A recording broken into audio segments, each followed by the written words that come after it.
दक्ष police news, पहिले खाकी मग बाकी. नमस्कार, आपण पाहत आहात दक्ष पोलीस न्यूज. अवैध शस्त्रांसह 2 रेकॉर्डवरील आरोपींना अटक करत पिंपरी चिंचवड गुन्हे शाखा युनिट 2 ची उल्लेखनीय कामगिरी. पिंपरी चिंचवड गुन्हे शाखा युनिट 2 ने पुन्हा एकदा अवैध शस्त्र बाळगणाऱ्यांविरोधात मोठी कारवाई करत 2 सर्राईत आरोपींना अटक केली आहे. या कारवाईत आरोपींकडून 3 पिस्तूल आणि 2 जिवंत काडतुस जप्त करण्यात आली आहेत. पोलीस आयुक्त विनयकुमार चौबे यांच्या आदेशानुसार सुरू असलेल्या ऑपरेशन ऑल आउट मोहिमेअंतर्गत गुन्हे शाखेच्या पथकाला गुप्त माहिती मिळाली होती. त्यानुसार बावधन परिसरात सापळा रचून पोलिसांनी 2 संशयितांना ताब्यात घेतले. अटकेत असलेले आरोपी अर्णव प्रकाश जाधव आणि ओंकार सचिन मोरे अशी असून त्यांच्याकडून 3 देशी बनावटीची पिस्तूल आणि 2 जिवंत काडतुस जप्त करण्यात आली आहेत. यापैकी ओंकार मोरे हा रेकॉर्डवरील गुन्हेगार असून त्याच्या विरुद्ध यापूर्वीही चंदननगर, सिंहगड रोड आणि कोथरूड पोलीस ठाण्यात गंभीर स्वरूपाचे गुन्हे दाखल आहेत.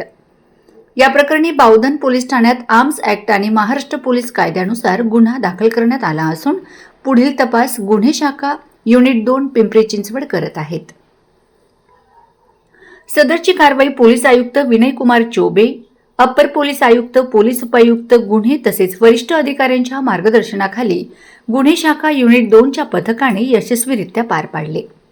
सदरची कारवाई पिंपरी चिंचवडचे पोलीस आयुक्त विनयकुमार चौबे, अप्पर पोलीस आयुक्त बसवराज तेली, अप्पर पोलीस आयुक्त सारंग आव्हाड, पोलीस उपायुक्त गुन्हे रोहिदास पवार, सहाय्यक पोलीस आयुक्त गुन्हे 1 डॉक्टर विशाल हिरे यांच्या मार्गदर्शनाखाली गुन्हे शाखा युनिट 2 चे वरिष्ठ पोलीस निरीक्षक अरविंद पवार, पोलीस उपनिरीक्षक मयुरेश साळुंखे, श्रेणी पोलीस उपनिरीक्षक दीपक खरात, सहाय्यक पोलीस उपनिरीक्षक प्रवीण दळे, नितीन ढोरजे, पोलीस हवालदार तुषार शेटे, विक्रम कुदळ, कुणाल शिंदे, मोहम्मद गौस नदाफ, भाऊसाहेब राठोड, अली शेख, दीपक शिरसाड, कृष्णा शितोळे, पोलीस शिपाई प्रशांत सैद, रवी पवार, सुखदेव गावंडे, अमर राणे, दिनकर आडे आणि धनंजय जाधव यांनी यशस्वीरित्या पार पाडले. अवैध शस्त्र बाळगणाऱ्यांविरोधातील पिंपरी चिंचवड पोलिसांची ही धडक कारवाई पुन्हा एकदा चर्चेचा विषय ठरली आहे. दक्ष पोलीस न्यूजसाठी दीपक पाटील, श्याम पाटील, पिंपरी चिंचवड. अशाच ताज्या, विश्वासार्ह आणि निर्भीड बातम्यांसाठी दक्ष पोलीस न्यूज चॅनलला लाईक करा, शेअर करा आणि सबस्क्राईब करायला विसरू नका. पुन्हा भेटूयात एका नव्या बातमीसह. तोपर्यंत नमस्कार.